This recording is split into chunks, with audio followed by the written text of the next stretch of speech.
Hi guys, Simple Techniques. So recently I bought a Rocket NVMe SSD. It's the SABRENT Rocket PCIe 3.0 NVMe SSD that I'll be using for my games.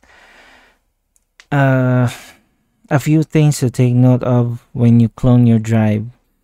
So first is that your games may go missing.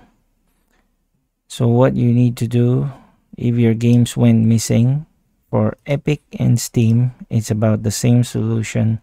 You need to change your drive lettering. So what I mean by that is that when you clone your drive, for example, it's drive D. When you clone it, you'll have to use another letter. So it's probably E, or it's up to you what you want to use. Later on, when you remove your clone drive, which is the D drive, so you'll be using E as your drive. So Epic and Steam will not detect these games because the drive lettering is wrong.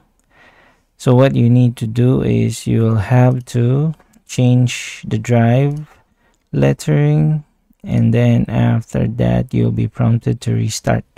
Once you restart, then you'll be able to see all of your games back in their places and all intact. You can actually run these if you want, just to test out whether everything is fine.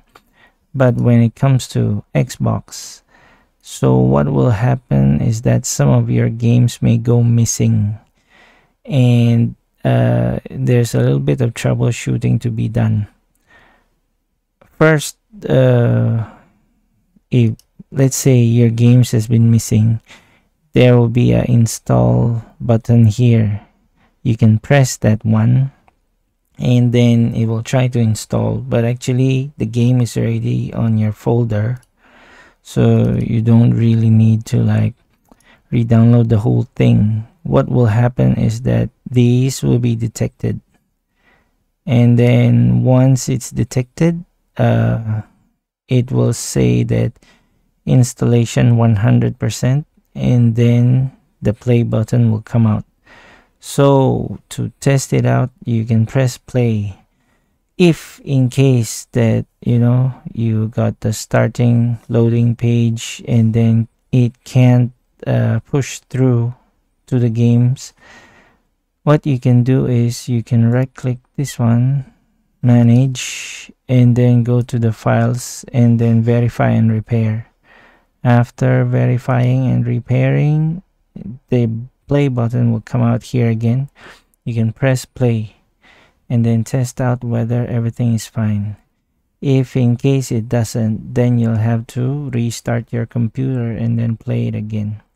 So it worked for me at the second step, which is to verify and repair the file.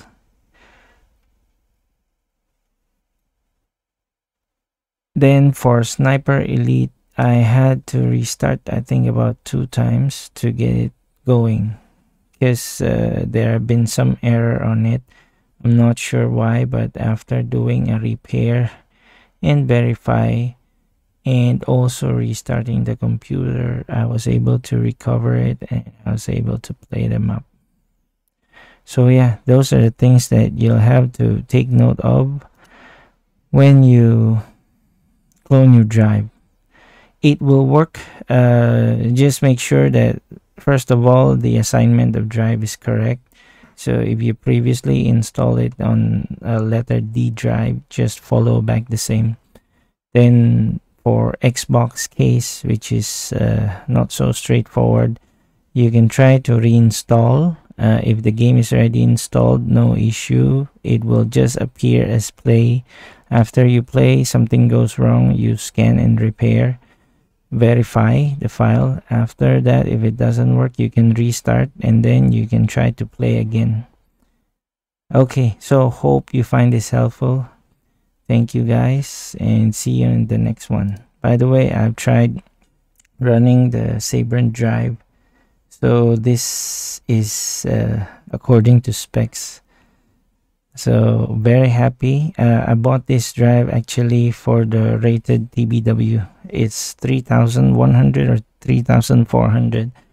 So it's a good one. Hopefully it will last me for a very long time. Okay, see you in the next one. Thank you. Bye bye.